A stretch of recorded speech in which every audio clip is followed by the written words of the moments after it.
Vamos lá, meus irmãos, graça e paz. Amém. Todos, graça e paz. Graça e paz. Boa noite, meus irmãos. Começando mais uma aula, nossa quinta aula do módulo História dos Avivamentos. Já oramos, como é costume, e as nossas aulas são gravadas. Hoje a gente vai trabalhar bastante aqui sobre o slide número 6, que eu peguei lá no STBnet, com os pastores e professores daquela casa tão abençoada. E hoje a gente vai trabalhar bastante na história da Idade Média e os movimentos dissidentes. Então, hoje a aula vai ser muito interessante, vai ser muito boa, como todas as demais. Lembrando que estamos lendo esse livro como livro-texto da aula. Estamos indicando os outros materiais como acréscimo. Mas é isso aí, vamos lá, vamos trabalhar, que tem bastante coisa para a gente fazer. E agora, para começar essa aula, eu quero falar para os irmãos sobre, como eu disse, os movimentos dissidentes da Idade Média. Quero dar um destaque bem importante, principalmente para o movimento da pré-reforma, e falar um pouco também do reformador Lutero. Então, hoje, a gente vai começar agora, eu quero ler um texto, que é Malaquias 2, versículos 7 e 8, e a gente vai trabalhar bastante aqui em cima de todo o material.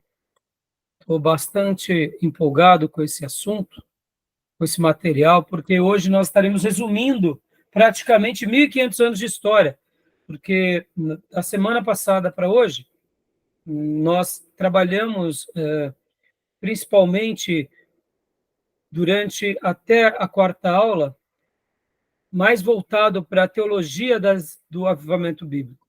Agora, propriamente dito, a gente vai entrar na história, que é na história mundial, principalmente na história eclesiástica, e não somente na história bíblica. Então, a gente vai estar mergulhando um pouco, vendo o que aconteceu, por que aconteceu, tentando compreender os nossos irmãos do passado, pelo menos aqueles grupos que são chamados grupos dissidentes, ou seja, grupos que pensam de forma contrária naqueles dias, depois da igreja institucionalizada. Por que eles agiram como agiram? Por que alguns se enveredaram para ser? O que aconteceu com os nossos irmãos? Então, vai ser bastante interessante o material de hoje, tá bom? Então, vamos lá, meus irmãos.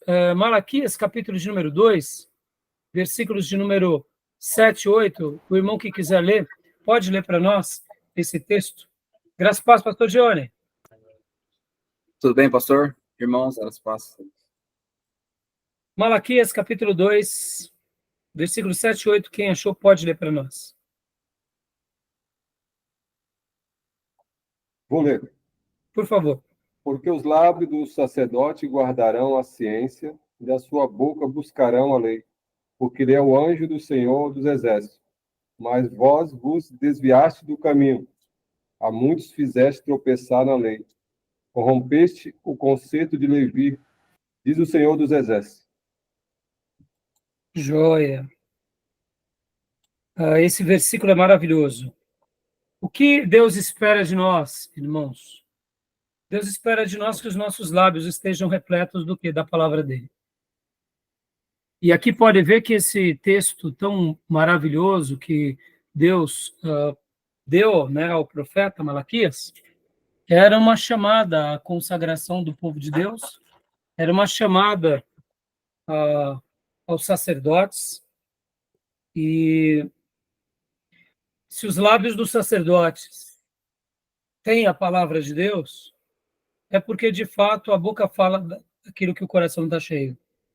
Então, o verdadeiro sacerdote, ele tem o conhecimento de Deus, ele tem esperança em instruir o povo de Deus, ele é mensageiro de Deus, mas quando um sacerdote, ou quando um povo de Deus perde esse significado de ser mensageiro da vontade de Deus, ele perde assim o sentido da sua vida. Isso nos faz lembrar aquilo que Jesus disse, que o sal sem sabor para nada serve, a não ser lançado fora e ser pisado pelos homens. Que Deus tenha misericórdia de nós para que a gente possa realmente jamais viver longe da palavra longe dessas verdades. Pelo contrário, que possamos ser sacerdotes e profetas como foi o profeta Malaquias. Tá bom? Deixo essa breve meditação aqui para os meus irmãos, porque hoje a gente vai estar dando essa mergulhada bem legal nesse período chamado dos dissidentes da história. Tudo bem, meus irmãos? Vamos lá, então. Maravilha. Vou compartilhar aqui com vocês o nosso slide. A chamada tá boa para vocês, meus irmãos? Joia? Tá sim. Ok. Maravilha. Lembrando, né, que agora nós estamos gravando por outra plataforma. Infelizmente, não fica igual à antiga. Confesso para vocês que eu sinto muita falta da antiga, porque eu tento reenquadrar aqui, mas sempre destaca a pessoa que está narrando. E eu gosto dessa cena aqui, que agora eu estou vendo, que são todos vocês. Né? Então, é uma pena. Já tentei mudar, mas vamos lá. O importante é que a qualidade melhorou. Então, que as nossas aulas possam ser úteis aqui. Deixa eu falar uma coisa para vocês, eu não sei se eu já mencionei, o irmão que está assistindo as nossas aulas lá do Japão. Falei para vocês ou não? Comentei, né? Então, ele está acompanhando, ele praticamente estava na metade do módulo de hermenêutica. Ele é um obreiro em uma igreja lá no Japão, e ele disse que estava usando material. E eu fiquei muito feliz e muito contente. Então, as nossas aulas são gravadas principalmente por isso, sabendo que os alunos do nosso seminário aqui, juntamente comigo, estão fazendo uma prestação de serviço para o reino de Deus, que é levar esse conhecimento para muitos outros que não estão tendo a oportunidade de estar aqui conosco. Ou seja, sabendo que um irmão, seja de onde for, conhecedor da língua portuguesa, ele vai poder assistir às nossas aulas, vai poder ver os nossos materiais, vai poder aprender com as perguntas dos irmãos, com o material que temos aqui. Então, que Deus possa nos usar para treinarmos obreiros aprovados, porque, como disse o Senhor, as searas estão brancas, e faltam ceifeiros, e que Deus possa nos ver como obreiros aprovados, que a cada dia a gente se prepare melhor para essa grande colheita. Amém, meus irmãos? Agui, antes de entrarmos no slide, deixa eu falar uma coisa para vocês. O que vocês estão achando dessa matéria? Bom, Muito boa, pastor, muito boa.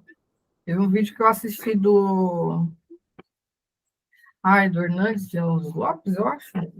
Eu acho que é coisa de pulsar o coração, assim, sabe? É maravilhoso. E aí a gente vê o quanto a gente está ainda em débito, né? Enquanto a gente ainda falta muito ainda para a gente alcançar realmente a estatura de varão perfeito que a palavra fala, né? Para a gente poder realmente ser avivado, ser uma nação avivada. Falta muito, falta muito.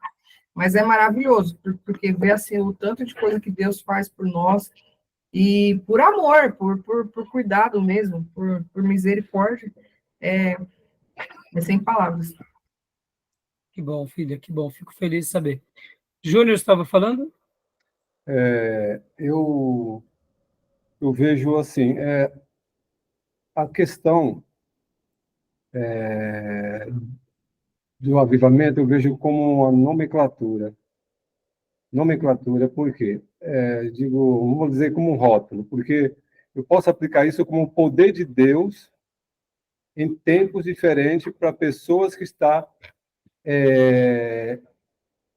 ali buscando a Deus, que está vivendo o evangelho do Senhor. Não digo o evangelho pleno, porque nós somos mortais, limitados, mas dentro daquilo que Deus espera para ele fazer uma grande obra. Então, essa questão de nomenclatura, rótulo, eu não ligo muito, entendeu? Estou mais a par do conteúdo, né? De uma fase da igreja em que ela precisa viver isso. E a fase que eu mais admiro mesmo é Atos dos Apóstolos.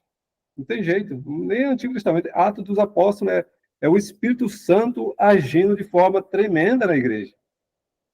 É isso que eu vejo. Atos dos Apóstolos é um modelo. É Deus atuando, é Deus operando. Deus não quer dizer que a igreja não tenha falha. Exemplo, quando eles estavam orando lá para Pedro para ser solto, a igreja duvidou. Quando o Rhodes falou lá, o Pedro está saindo lá, é o anjo. Ah, para com isso, não é ele. Quer dizer, mostra que a igreja tem as suas falhas, mas dentro dessas limitações da igreja, Deus estava operando muito. Joia, mas você vê, você falou uma coisa interessante. Já que você é da linha dos filósofos epicureus, né? Não estoicos, História. você é um estoico O Pico dentro da também. filosofia. Bom, só traduzindo os- para vocês não ficarem preocupados, irmãos. Os estoicos eram aqueles desapegados com as coisas. Então, Júnior, ele quer a essência, ele não quer ser apegado com as coisas. O básico já é o necessário, né, Júnior? Sim, sim. Bom, como filósofo estoico, como cristão piedoso. Ou seja, Ah, né? Mas assim, esperamos, né? hã? Esperamos. Esperamos, é isso aí. Agora, por que eu achei interessante sua fala? Porque você citou a questão da nomenclatura, mas, no entanto, você foi para a essência, que é o quê? O retorno de uma igreja como a igreja apostólica, que é o que Isso. importa, que é o que mais precisamos. Dentro das nossas limitações, como a Maísa disse, a gente tem que conhecer e saber onde a gente está. Mas a matéria em si, ela é muito linda, como a Maísa afirmou, porque a gente começa a falar, meu Deus, me ajuda, né? Mexe comigo, Tem muita sacode a minha vida e me perdoa, né? Onde quer que eu esteja errando, né, Maísa? Isso. Porque tem Joia. muita Pastor. deturpação, né? Deturpação aí, achando que é avivamento, algum Sim, sim. não é. Sobre esse assunto, né? Por isso que a gente tem que estudar, né, Júnior, para que a gente tenha uma opinião crítica bem assertiva, opinião crítica bem construtiva, enxergando o que é movimento, o que não é movimento, mas ao mesmo tempo preparando nosso coração para aquilo que realmente importa. Então é isso aí, né? A gente tem que tentar separar, né, o joio do trigo, sabendo que não é nossa função, mas é a dos anjos, mas como avaliadores e aqueles que podem julgar as coisas no sentido de avaliar frutos, né? Não julgar como juiz, mas julgar no sentido de ceifeiros que colhem os frutos. Então a gente pode fazer isso e devemos fazer isso, para que a igreja não seja enganada pelos lobos, né? Joia. Gil, diga, Gil, o que você está achando da matéria? Maravilhosa. Eu achei assim espetacular, mais no sentido de perceber os detalhes de como se percebe um avivamento na igreja, né? Isso para mim tem sido maravilhoso. Não somente perceber, né? Mas também um fato que nos desperta, assim, desperta algo em nós, né? Um desejo maior, assim, de viver isso, né? Sim. Interessante que a gente vê algo aqui, algo acolá, estamos vendo os vídeos, e o que mais achei impressionante, assim, é que em todos os avivamentos, o Espírito Santo levou o povo a um arrependimento, né? Assim, em nossas orações, a gente sempre pede perdão pelos nossos pecados, mas eu tenho percebido que as minhas orações têm ficado muito mais fervorosas nesse sentido, por perceber isso, sabe? Que a gente precisa se arrepender mesmo de verdade. E não somente pelos nossos pecados, mas tomando o lugar daqueles que não têm consciência, pedindo perdão por esses pecados também. Isso para mim tem sido maravilhoso. Maravilhoso. Parabéns pelas palavras, né? Isso nos faz lembrar Neemias e Daniel, que pedia perdão pelo povo. Mas Daniel, ele tinha sido levado quando pequeno, possivelmente não teve nem tempo de se curvar a tanta coisa errada, mas ele se incluía com o povo, ele sabia que ele era fruto do meio, assim como Neemias também. Neemias, a gente percebe desde o começo que ele começa orando, jejuando, ele é consagradíssimo, corajoso, valente, mas também ele se coloca em virtude do povo, ele ora pelo povo, ele intercede pelo povo. Como você disse, não é que a gente vai ter o poder de perdoar, mas é nessa hora que a gente clama a Deus para que Deus perdoe esse povo, né? Então, realmente, essa matéria é maravilhosa. E conhecer sobre esses assuntos só nos faz ver o quanto que todo conhecimento nosso, se ele não for assim aliado a uma vida de fervor íntimo e pessoal, né, a gente está aqui apenas crescendo intelectualmente. Maravilha. Pastor Johnny, o que você tem achado, né, dessa matéria, pastor?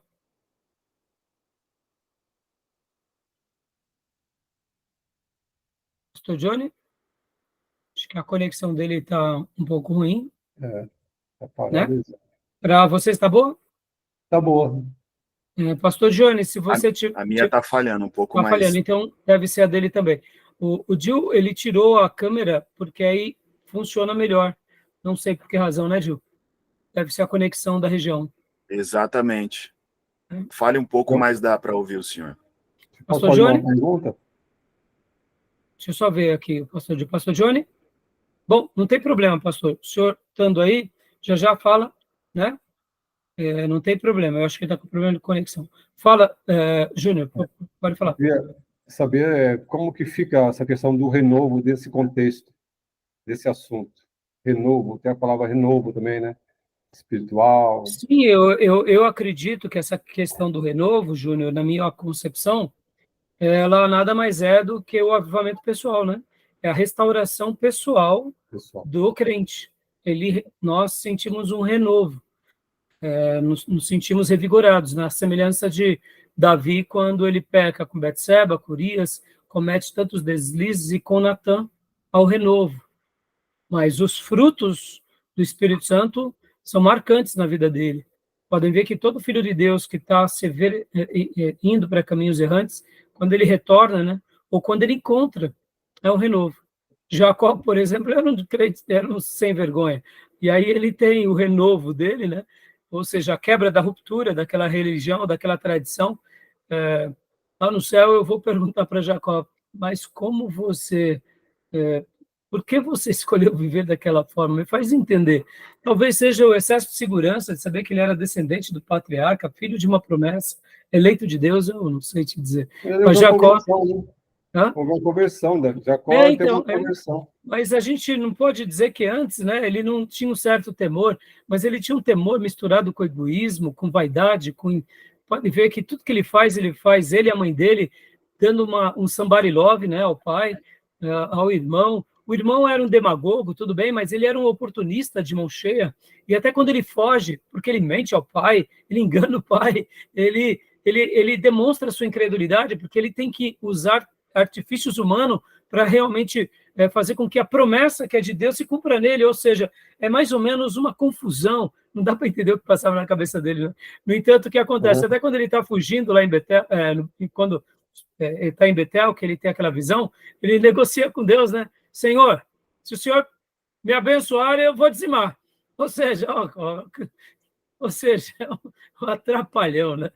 Então, assim, Pedro também passou por essa duvidade, né? Numa projeção menor, mas passou, né? Então, assim, é muito interessante, né?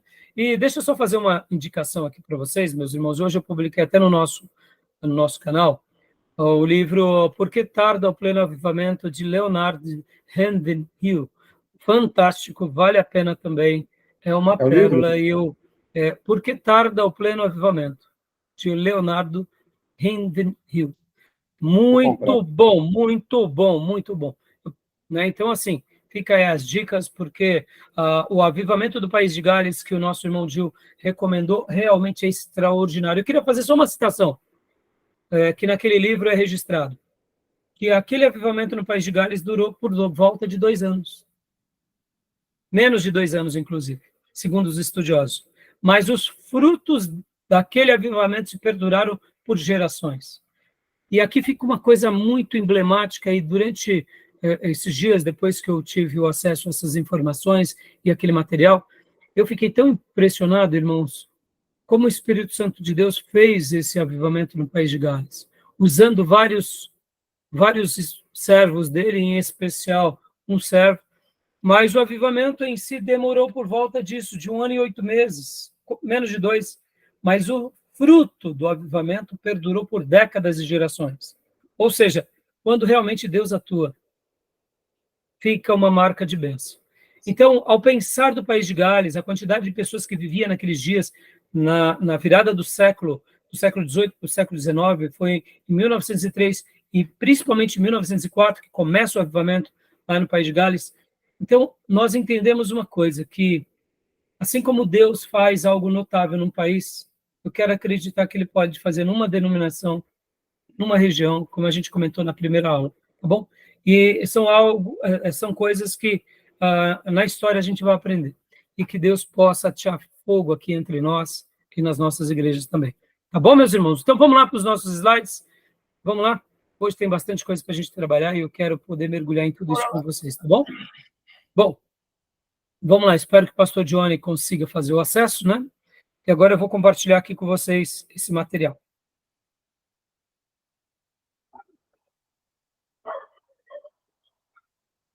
Pode ler para nós, Júnior, por favor.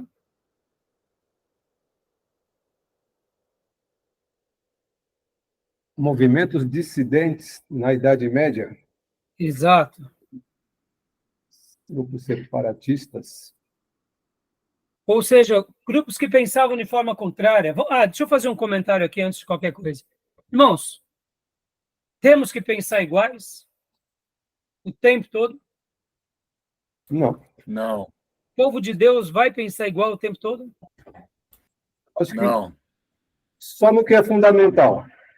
E no que é fundamental, mesmo assim, nós teremos pontos de vista diferentes, no sentido assim, olha, Sim. eu acho que isso daqui é mais significativo aqui, acolá. É olhar, Um né? não vai negar o outro, mas um vai acrescentar Sim. sobre o outro, não é assim? Claro. Então, assim, isso me faz lembrar aquela máxima que John Wesley costumava dizer, no essencial, unidade. Sim. No não essencial, respeito. E todas as demais coisas, amor. Então, movimentos dissidentes, movimentos que pensaram o contrário, sempre vão existir, e louvado seja Deus, porque é no meio dessas horas que nascem coisas belas e lindas. Então, aqui na Idade Média, aqui vai acontecer várias coisas curiosas. E por que a gente vai estar focando na Idade Média? Porque até por volta ali do ano 400, a igreja ainda tinha uma coesão na sua forma de crer, uma coesão na sua maneira de defender a sã doutrina. Quando surgiam pensamentos que iam na contramão, as igrejas se reuniam, lembrando que naqueles dias do passado havia pelo menos 5 grandes grupos, ou seja, até por volta do ano 500, eram 5 grandes patriarcas espalhados no mundo. Os principais estavam em Roma, em Constantinopla, Alexandria, estavam em Tarso e em Jerusalém.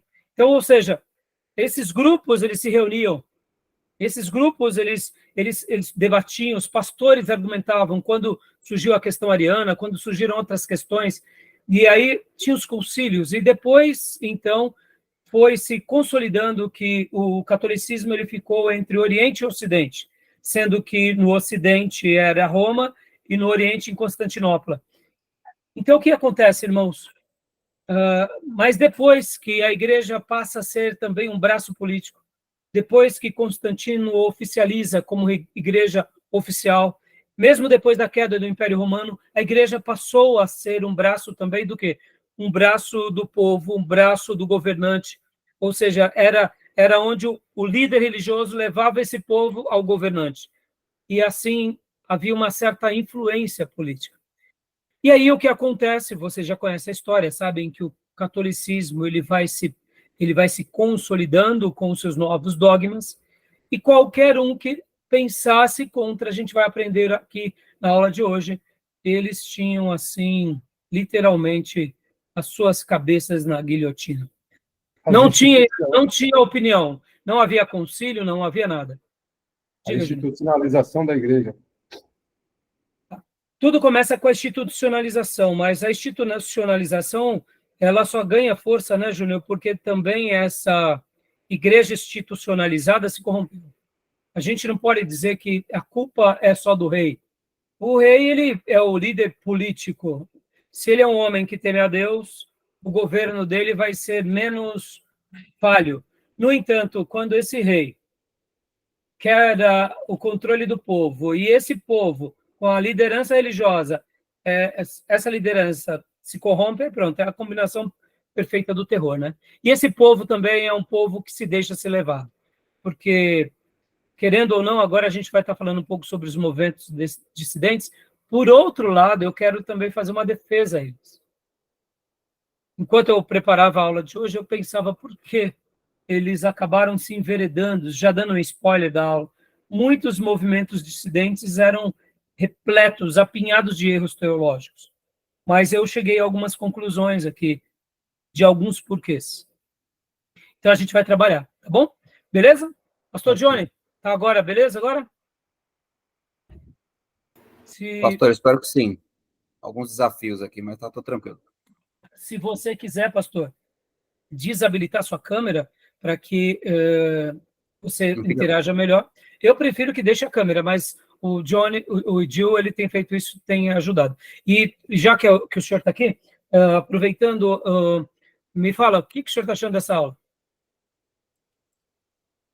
Tem sido... Bom, na verdade, assim, não apenas essa, né? Eu acho que os nossos encontros aqui têm sido, assim, de grande valia para mim. Crescimento espiritual, os impulsos, né, que acabam sendo também compartilhados conosco aqui, nos fazem enxergar, primeiro, quão poderoso o nosso Deus é, e ele, sendo quem é, ainda, de algum modo, conta conosco, né? Então, e essa aula tem essa percepção, a gente percebe que tudo é ação do próprio Espírito Santo, contudo, a gente ainda tem a possibilidade de orar, pedir para que o Senhor possa nos ouvir e nos avivar. Amém, pastor. Joia. Maravilha. Glória a Deus, pastor. É isso aí. Irmãos? Eu vou deixar a câmera ligada por enquanto, Tá se eu bom. perceber que tá mudo aqui. Tá joia. Onde vocês estão? Peraí. Não estou vendo vocês. Não? Não, peraí. Achei. Pensei que tinha caído minha linha. Ainda bem que não. Joia. Então, vamos lá. Voltando aqui. O movimento dissidentes da Idade Média. Vamos lá. Júlio estava lendo, né? Então, continua para nós, por favor, Fio. Eu quero abrir um Sim, parênteses. você ia fazer uma pergunta, Um parênteses desculpa. aqui só para falar para todos os irmãos que às vezes eu faço algumas intervenções aí, não é para querer colocar ninguém em xeque ou desprezar os irmãos, é somente forma colaborativa mesmo, de dúvida mesmo, que no momento a gente aparece e a gente precisa dissecar essas dúvidas para melhor a gente crescer, né, no conhecimento. Nem a ideia também é polemizar nada, é dúvida mesmo que surge, né? Sim, Júnior, fica tranquilo que nós não somos do grupo da Inquisição, e você não vai para a fogueira. Ô, Glória. Mas, glória, só o fogo santo. Mas olha só, Júnior, você sabe, Júnior, que é um princípio, né, batista, liberdade de expressão, que tem que ser conservado, e como seminarista a gente precisa de realmente contra-argumentar, que nem você fez uma colocação muito oportuna, a questão da terminologia, né, irmãos? Talvez o Gil e o Johnny irão se lembrar que em aulas do passado eu dizia assim, irmãos, tem um monte de obreiros aí aprovadíssimos, que nunca fez teologia, que eles amam as escrituras, que eles mergulham nas escrituras, que eles têm experiências com Deus. Então, assim, nós estamos aqui, eu diria, tentando crescer, né, nos ombros desses grandes homens de Deus, mas jamais se sentindo melhores, pelo contrário, não é porque aprendemos algumas coisas, alguns conceitos, algumas terminologias, ou agora, que nem hoje essa aula, irmãos, não é querendo falar não, mas ela vai ser de sacudir, porque a gente olha para a história, nós como brasileiros, igreja brasileira, temos menos de 200 anos como igreja estabelecida, protestante atuante, como povo de Deus, assim, de maior expressão, temos um pouco mais de 100 anos, somos um bebê como igreja, então a gente vai estar olhando para a história do cristianismo nesses 2000 anos, a gente vai estar enxergando hoje como o diabo ele é o inimigo de Deus mesmo e ele milita contra a igreja para que essa igreja ela não seja transformadora na sociedade. E aí o que acontece, a gente vai ver o quanto as setas do mal e quanto o inimigo ele joga suas setas, e homens malignos, quando eles se inclinam para tudo isso que o diabo joga e eles vivem uma dissimulação no meio da igreja, o quanto o povo de Deus perde, o quanto a vitalidade da igreja perde, o reino perde. Então, hoje a gente vai olhar para tudo isso e vai dizer no fundo do coração, Senhor, nos ajuda. Nós sabemos que somos pó, mas estamos aqui. Faz como o Senhor fez no passado e vamos replicar a oração de Abacuque. Faz de novo, Senhor. Vamos fazer que nem nos dias de Elias, né? Senhor, derrama fogo do céu, e que nem era na igreja apostólica. Espírito Santo, reina entre nós, porque fazer teologia sem que a gente tenha esse ímpeto não serve de nada. Então, fica tranquilo, Júnior, que você não vai para a fogueira não, tá? Ô, Glória. Ô, Glória. Vamos lá. Beleza. Movimento dissidente, né? Ok. Isso. Paulicianos. Os paulicianos formavam um grupo gnóstico ativo no Império Romano desde o século VII. Se declaravam contra toda a hierarquia que exercia seu poder para combater a iluminação interior. Até o século XI, os paulicianos foram mortos pela Igreja Romana, assim como os maniqueus antes deles. Olha que interessante, irmãos. A gente não é a aula de história da igreja, então, por essa razão, a gente não vai gastar muito tempo explicando tudo, até também porque não sou da área da história da igreja. Vocês sabem, minhas cadeiras são mais cadeiras pastorais e algumas outras, como hermenêutica e homilética, teologia sistemática. No entanto, percebam que no século XI, eles morrem, assim como os maniqueus antes deles. Vamos imaginar que hoje nós nos tornássemos maioria na Igreja de Jesus, aqui no Brasil, e aí a gente matasse aí os comunistas, matasse aí os espíritas, matasse aí os católicos. Teria coerência isso? Seria isso cristianismo? Percebam, irmãos, aonde a igreja chega, por pior que sejam os grupos, ou por mais devassos que eles possam ser, a gente precisa respeitar, é óbvio, se eles não estão fazendo nada contra a ética e a moral humana, ou o governo no que se diz respeito às leis, temos que respeitá-los. Quando eu falo devasso, vamos pegar aqui religiões que praticam certos ritos estranhos, é claro que, sem tirar aqui, excetuando daqueles grupos que praticam maldade com o próximo, né? Mas assim, pensei, irmãos, como pode essa igreja, que era a igreja de Deus, matar? Hoje Entenderam? temos extremistas, né? Muçulmanos, extremista muçulmano, que não aceita no país deles outra religião, a não ser a religião islâmica. E eles atentam contra a vida de Qualquer um, né? qualquer um. E Até tem outras entre os deles. Até entre os deles. tem né? divisões entre eles. E eu aprendi com o professor Rock, que é aquele geopolítico que eu indico muito para vocês assistirem os programas dele, porque ele é uma pessoa muito, muito competente. Ele até faz um documentário sobre os terroristas e principalmente esses grupos radicais. E ele explica, né, que esses terroristas eles são novos na história mundial. É como que se, por exemplo, antes dos kamikazes, por exemplo, não houvesse grupos assim. Ele até pontua que os exércitos antigos eles estavam prontos para morrer, mas eles não praticavam atos como foram os kamikazes e logo na sequência os próprios terroristas. Oi, Júnior? Kamikaze no Japão, né? Lá não. Isso lembram em Pearl Harbor que eles estavam prontos, eles saíram com seus aviões, sabendo que iriam e não voltariam. Por isso que quando eles eram alvejados, logo na sequência eles caíam nos portas-aviões e fizeram tudo aquilo que nós conhecemos da história. Até então, soldados eles estavam prontos a morrer no campo de batalha, mas os grupos terroristas eles começam a nascer e pode ver que hoje o cenário mundial ele é diferente.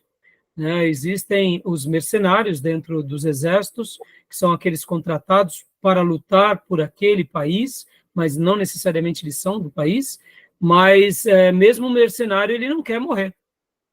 Né? O terrorista já é uma outra categoria que mistura a fé com credos, com a destruição alheia, e principalmente daqueles que não pensam como eles. Nós vemos algo muito parecido que acontece lá na Espanha, né, atentados terroristas entre os espanhóis por causa de uma região, etc. Então, essas coisas são novas. Hã? Independência, né? Estado Basco, né? Isso, exatamente.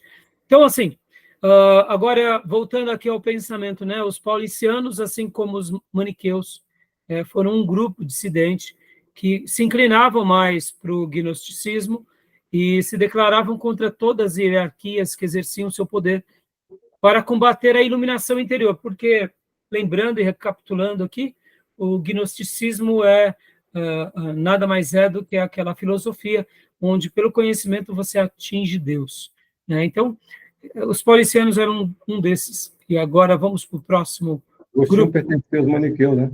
Hã? Agostinho pertencia aos maniqueus, né? Isso, bem lembrado, Júnior. Ele era um maniqueu, né? Falando um pouco mais ainda sobre os paulicianos, Ok. pode ler, Júnior, por favor? A origem dos paulicianos é obscura. Só se sabe que se lhes encontra pela primeira vez na zona de Armênia, ao redor do ano 650. Algumas fontes colocam como fundador a Constantino de Manamale, nascido na cidade síria de Samosata. Nos primeiros anos da história dos paulicianos, decorre com um silêncio nas fontes.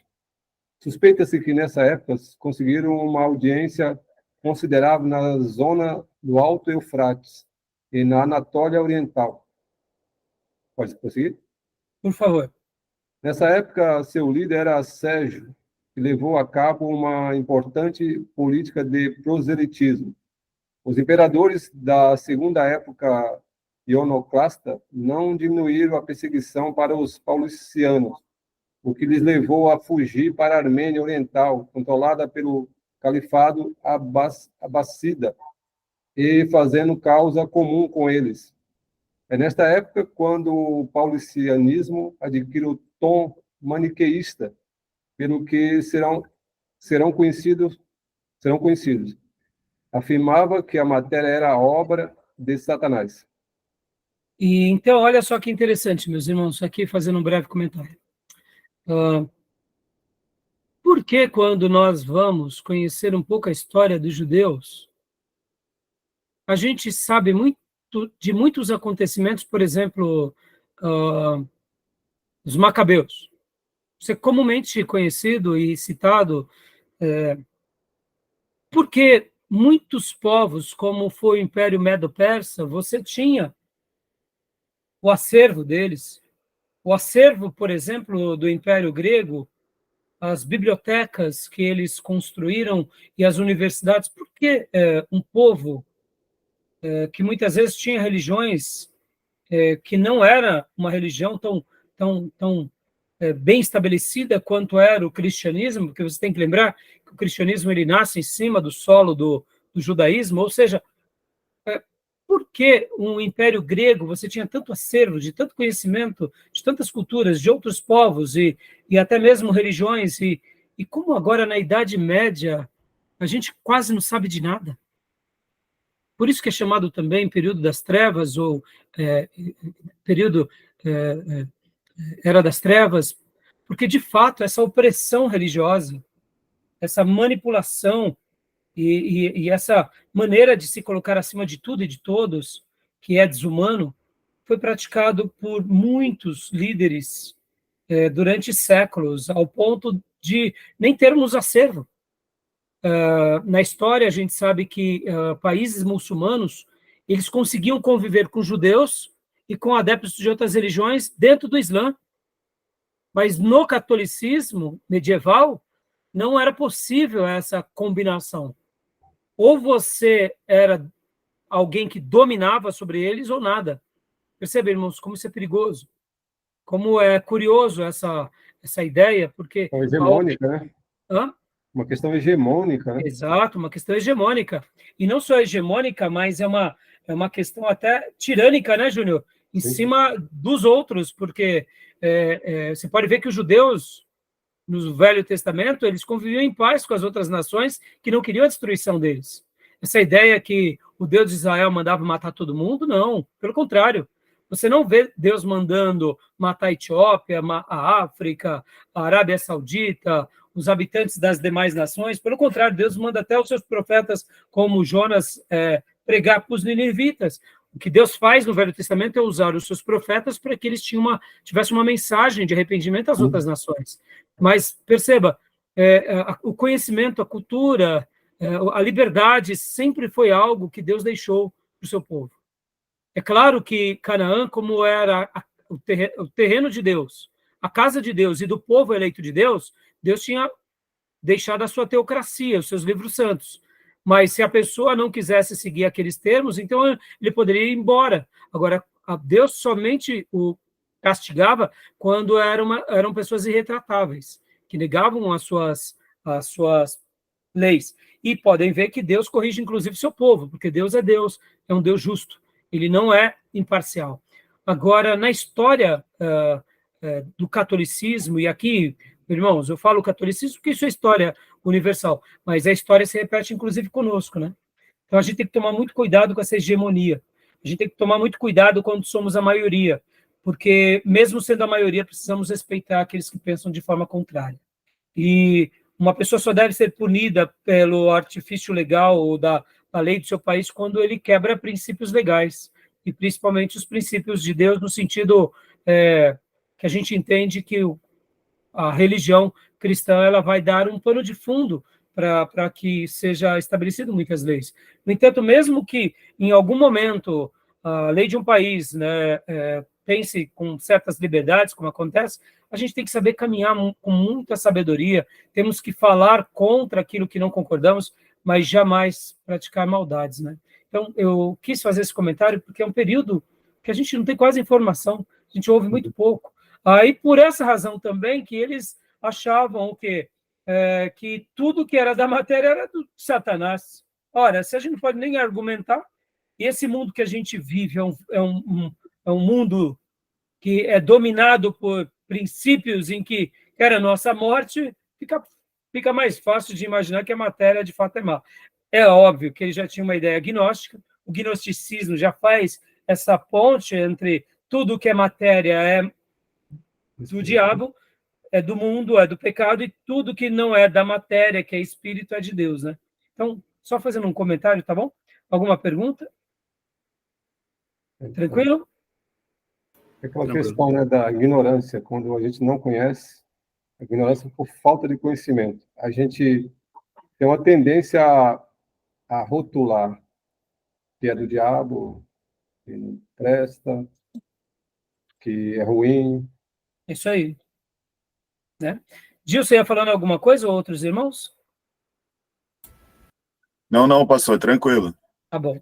Agora, né, Júnior, só parafraseando você, concorda? Se hoje nós vivêssemos debaixo de uma opressão tão grande, e nós não tivéssemos liberdade de expressão religiosa, vivêssemos por décadas e séculos fugindo de uma religião que se diz cristã dominante, de um Deus do amor, né? Ou como dizem alguns políticos, o amor venceu, e só chumbo grosso na gente, a gente ia falar que essa religião era do capeta mesmo, claro, que é de Satanás, tudo que é da matéria é do diabo. Porque a gente está sofrendo por décadas, o nosso povo sendo morto, as nossas histórias sendo apagadas. Percebam, irmãos, que a ignorância também nasce de um contexto de opressão, de um contexto de... Calar as vozes dissonantes. Calar vozes dissonantes. Vozes que não pensam como a gente tem que ser calada. Isso é uma ditadura. Exatamente. Em nome de Deus, né, Júnior? Exato. Joia. Então, continuando aqui, Júnior, para nós, por favor. Agora, aliás, vamos... Deixa eu dar folga para o Júnior. Maísa, lê para nós. Isso. Por favor. Os bogomilos. Os bogomilos, a síntese, no sentido do sincretismo, entre o policianismo armênio e o movimento reformista da Igreja Ortodoxa Bulgária, que emergiu durante o Primeiro Império Búlgaro entre 927 e 970, se espalhou pela Europa. Rejeitaram a ceia do Senhor, dizendo ser sacrifício dos demônios. Chamam os templos de habitação dos demônios. Os chamados pais da igreja são considerados os falsos profetas anunciados por Jesus. A adoração de imagens é idolatria. Deixa eu fazer uma pausa aqui bem interessante com vocês, irmãos. Olha só. Num primeiro momento, né, os bogomilos, eles, você vê, olha essas declarações, eles rejeitam a ceia do Senhor, dizendo ser sacrifício dos demônios. Agora, vamos parar um pouco e vamos tentar imaginar o contexto que eles viviam. Nesse período, havia um cisma muito grande já entre a Igreja Católica e a Igreja Católica Ortodoxa Grega. Já havia tido, inclusive, um embate muito grande entre eles, porque os líderes da Igreja Católica Ortodoxa Grega pegaram todos os santos e os ídolos que estavam espalhados entre eles, eles quebraram tudo, irmãos. E os romanos ficaram loucos com eles. Ou seja, eram duas igrejas já estabelecidas, o cristianismo já estava sedimentado, mas nesse momento houve uma tensão, e vocês vão lembrar que depois temos o grande cisma no século XI. E aí colocaram a questão do credo apostólico como uma prerrogativa do Filho e do Espírito Santo. Vocês vão lembrar que a gente já debateu isso nas aulas anteriores, em 1054 ou em 1056. Então, na realidade, ali não era uma questão teológica, ali já era um cisma político. Então, percebam que quando esses grupos, não estou fazendo aqui uma defesa da teologia deles, eu estou tentando entender a mente deles naquele contexto, porque vocês têm que lembrar que era um grupo que era dissidente, ou seja, eles pensavam de forma contrária a essa igreja. Qual igreja que existia nesses dias? Roma ou a Antioquia, ou os bizantinos. Então, perceba, é um grupo, um terceiro grupo. E dentro da Igreja Católica, indiferente de você ser grego, da ortodoxia grega ou romano, você tinha o quê? Você tinha a ceia, você tinha o sacramento da ceia, né? Podem ver que você tinha também a questão do templo, e essa questão dos templos, você tinha que adorar a Deus. Nesse período aqui já se construíam templos monumentais, porque essa estrutura de igreja, irmãos, vocês têm que lembrar que elas não existiam até o terceiro século. Nas casas. A igreja era nas casas dos irmãos mais abastados, ou num lugar que era um comércio. Na igreja primitiva, eles se reuniam no templo. Depois das perseguições, eles foram para catacumbas. Eles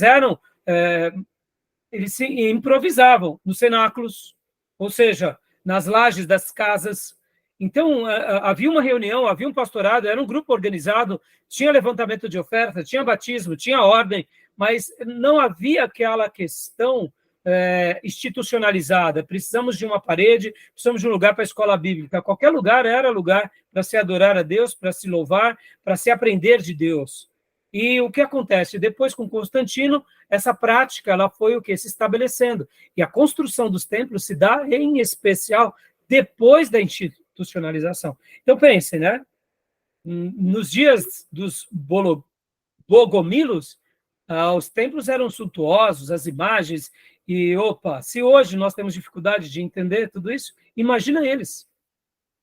Então, e por que eles tinham essa aversão aos pais da igreja?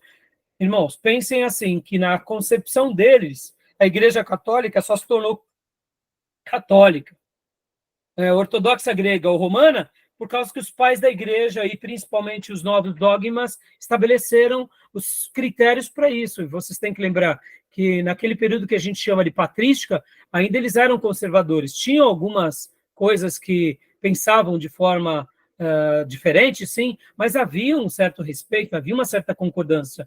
Depois do V século, que entra ali vários outros acréscimos e dogmas, como, por exemplo, a institucionalização de Maria como mãe de Deus e o culto a Maria, e depois do século XVII, XVIII, ou melhor, VII, VIII, como a adoração aos santos, a infalibilidade papal e tantos outros credos e dogmas que foram colocados pela igreja, aí sim, então eles olhavam para a patrística e para os pais da igreja como falsos profetas.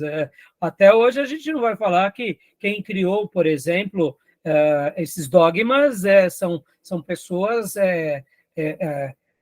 piedosas. A gente tem um bom olhar para Agostinho, Policarpo, para Crisóstomo, porque a gente conhece a história, a gente sabe fazer os cortes. A história se passou, a gente consegue construir. Nós não estamos inseridos nesse período do ano 1000. vivendo debaixo de chumbo grosso, sendo humilhado, perseguido. A gente tem que lembrar que esse contexto, qualquer um que pensasse contra a igreja dominante, eles estavam mortos. Sendo eles judeus, sendo eles muçulmanos, sendo eles chineses, sendo eles de qualquer outra religião, tá bom, meus irmãos? Então é bem interessante, né? Joia? Nesse período aí que surgiu, diz que a primeira igreja ortodoxa surge na Romênia, no século VI. Estou tentando lembrar se era São Judas Tadeu ou Bartolomeu, que foram os missionários que começou o trabalho na Armênia. E naquela entrevista do Putin, interessante que ele fala que o surgimento do povo russo é no século IX, 860. Olha, está próximo aí. Próximo. É claro, né, que você vê, né, Júnior? Olha que interessante, quando a gente faz até um apanhado aqui histórico, tanto os ucranianos quanto os russos, eles são irmãos, e Sim. ambos são católico ortodoxo grego. Mas você Isso. vê, a questão agora que os divide não é a religião. O que os divide é o que é a política, né? Pois. Ou seja, há quem diga que toda guerra nasce na política. E é verdade, irmãos. A política nada mais é do que a opinião das pessoas, é a opinião dos grupos, é o debate entre aqueles que pensam de forma contrária, mas quando esses que pensam de forma contrária, eles querem dominar sobre o outro, nascem as guerras. Então não tem como uma guerra não ser também um viés político, né? Interessante. Obrigado, Júnior, pelo acréscimo, viu? Então, continuando aqui no nosso texto. Continua para nós, Maísa?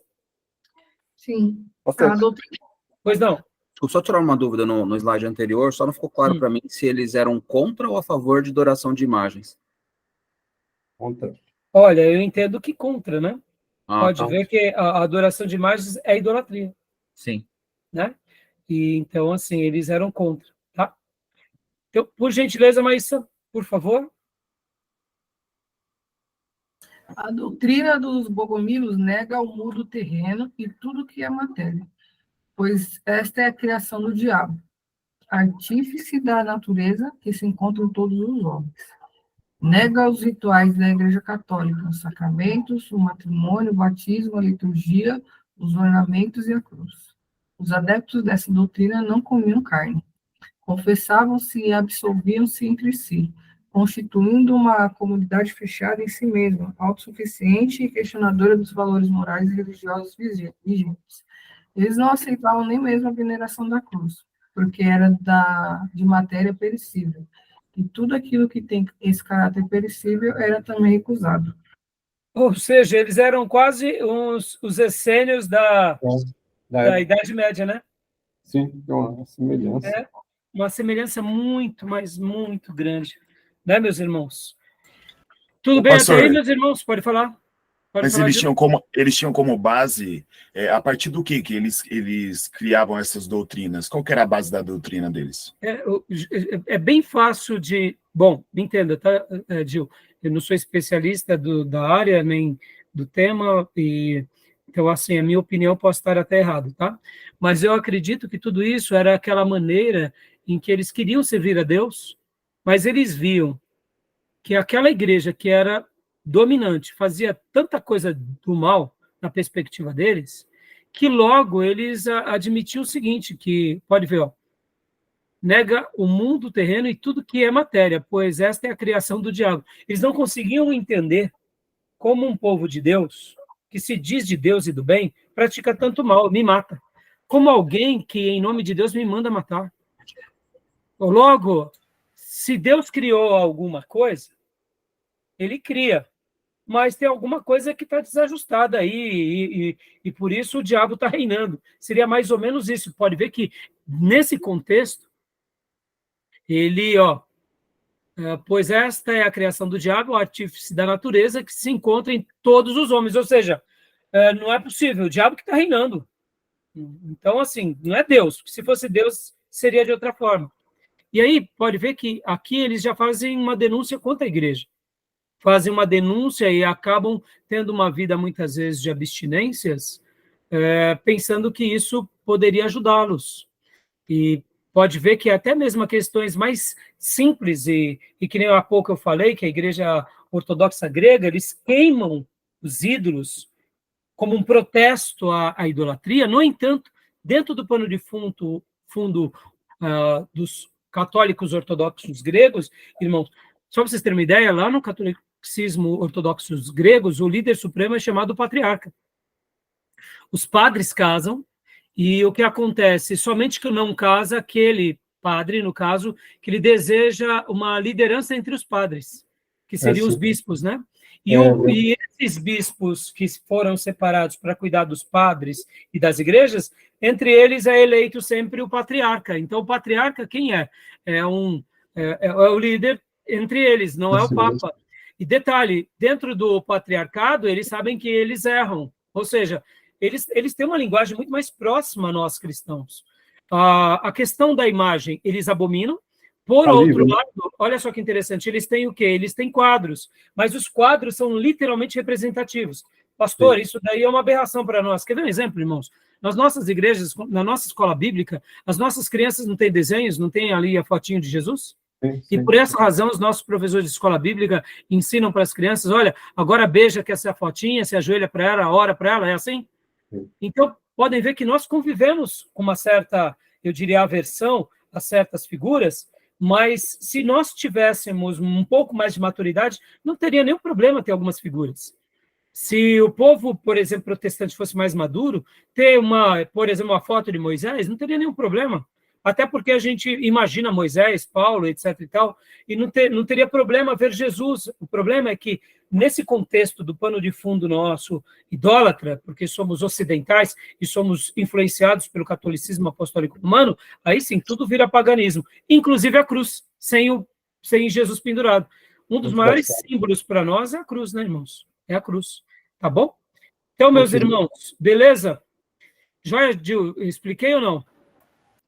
Maravilhosamente. Eu deduzo, viu, Gil? Eu não sou especialista da área, mas vamos, né? Só para eu concluir agora o nosso primeiro bloco. Mas faz sentido, viu, pastor? Faz sentido. Só para a gente concluir, irmãos, e para a gente dar uma pausa para o intervalo. Irmãos, se nós hoje passássemos por um momento de guerra mundial, ou se houvesse uma catástrofe de um meteoro que caísse no planeta e a gente vivesse durante os próximos 200 anos em escuridão e como uma vida quase que voltássemos para aquilo que éramos lá no passado, Idade Média, até mesmo antes de Cristo. O que o mundo seria? O mundo seria praticamente um período de escuridão de novo. Supondo que os líderes que fossem colocados no mundo fossem tiranos, com as suas religiões, com seus credos, nós viveríamos ilhados, nós viveríamos nos nossos mundos. E hoje, nós que tivemos o conhecimento de tudo isso, nós passaríamos para as próximas gerações. Mas, depois de 200 anos, essas gerações, se fossem gerações que vivessem sempre fugindo do grupo dominante, irmãos, fica muito difícil a transmissão do conhecimento, a transmissão das tradições boas. Por que fica difícil, irmãos? Porque tudo isso é feito quando há paz. No meio da guerra, você não para ensinar uma criança. A única coisa que você quer é sobreviver.